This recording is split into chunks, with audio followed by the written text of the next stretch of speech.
votes are in. And the winner is Electrobuzz. Just kidding. It's not. It's Jolteon. Oh, ooh, that's Houndour. Not that one either. Got it. So, the Jolteon. The Jolteon would be the Pokemon card, first holographic Pokemon card. So, that's cool. I'm excited. So should you be. So should you be. Okay.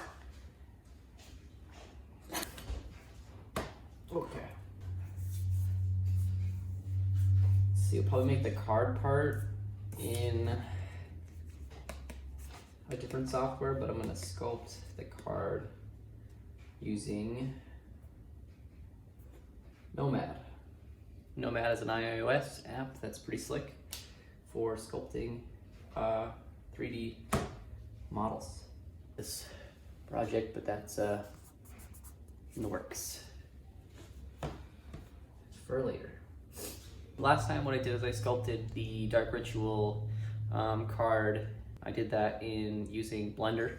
So I'm using a different software this time, something that I'm getting familiar with, but it's ultimately just another sculpting application. There's always the push, pull, add, subtract, move, snake hook, all that good stuff. It's all in there. I think what I'm gonna do first is I'm gonna kind of block out some, you know what? I think I'm just gonna go for it. Yeah.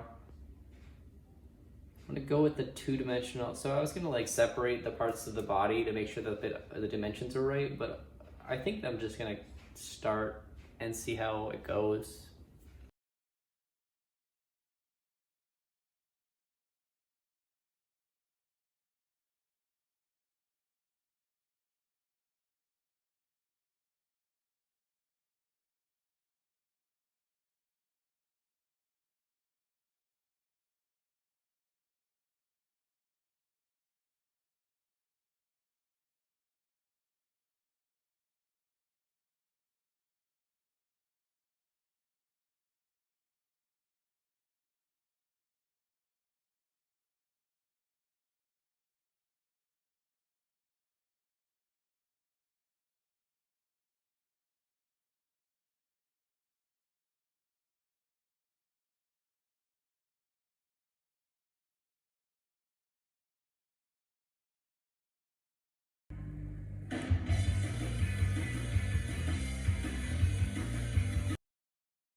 Okay, guys, we sculpted the Jolteon character. This took me a couple days. I did it across actually a few days. And as you can see, when I started off making it, I said I was going to use Nomad. I didn't end up starting using Nomad. I had a little funny thing there. But I'd used another app called Shaper. I think that's SHAPR. and it's a kind of fully fledged CAD software. So anyway, what I'm gonna do, remember I was talking about the other software, I was gonna do the other software I was gonna do the card with, and the other software is Shaper. So I thought that I crossed the finish line here, but then I had to zoom out and understand the scope of the project and realize, oh yeah, I still have not done the card yet, I need to make that part. So what I'm gonna do is I'm going to make, like the last time what I did is I basically took the card and I cut it, I cut the frame out and then I laminated it. You know what, I'll show you. So this is what I used when I shot the Dark Ritual. So as you can see, it is, well, it's a laminated piece of glass. It's to keep it stable during the exposure. But I just cut the art out of the frame, and that's basically what I captured. That would work. I could do that and it would work.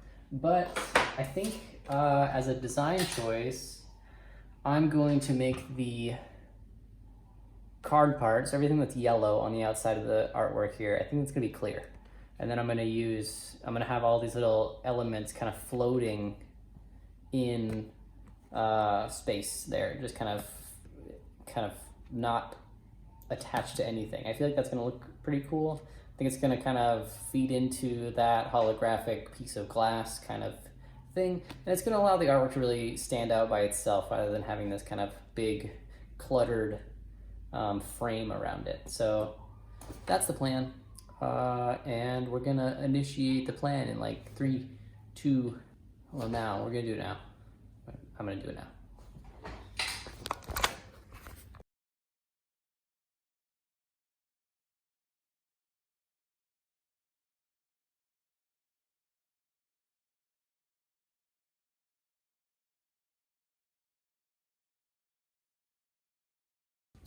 Okay, screw that idea. I realized that trying to use Shaper to do like all the text and elements of the card was kind of a bad move. It's just gonna be inefficient in the long run. So what I'm gonna do is I'm gonna go back to my roots. I'm gonna bring up my, I'm gonna use a software called Affinity Designer, which is a vector illustration program. It's kind of an analog to Adobe Illustrator, except you don't have to subscribe to it, which is the cool part. It's like you pay for it once, and if you don't know about Affinity yet, you better check it out. If you're a designer, graphic designer, artist, it's a fantastic tool for a flat rate, and they update it all the time. Anyway, so I'm gonna use Affinity Designer to basically make a black and white version of the elements that I want to create to make three-dimensional. Now what I'm gonna do, I'm gonna import that into a very simple software called Builder 3D. I think that's just a Windows app. I use it all the time for simple edits and stuff like that, but it has this neat feature where you can take a black and white image and basically just turn it into 3D geometry, as long as it's high enough resolution. So I'm gonna do that move.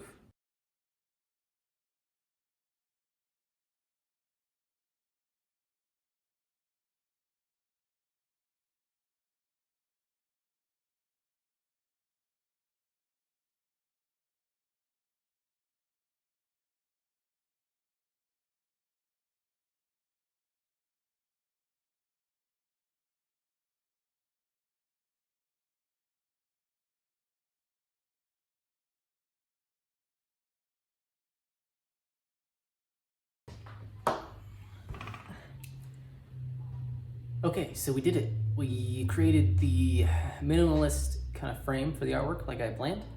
There's some weird artifacts in the text that I'm not going to clean up because I believe that they're going to be so small they won't even print. So maybe one day I want to make a big one. I'll just have to redo that file, and that's okay, or I'll fix it. What do we do next? Well, we got to put them together. So we got to take the two pieces and make sure they're sized properly, because they're going to be two different 3D prints. I just want to make sure they're the same size, and ideally the size of a card. So what I'm going to do is I'm going to take both models and kind of layer them on top of each other and get an idea of how they're going to kind of play in the final hologram.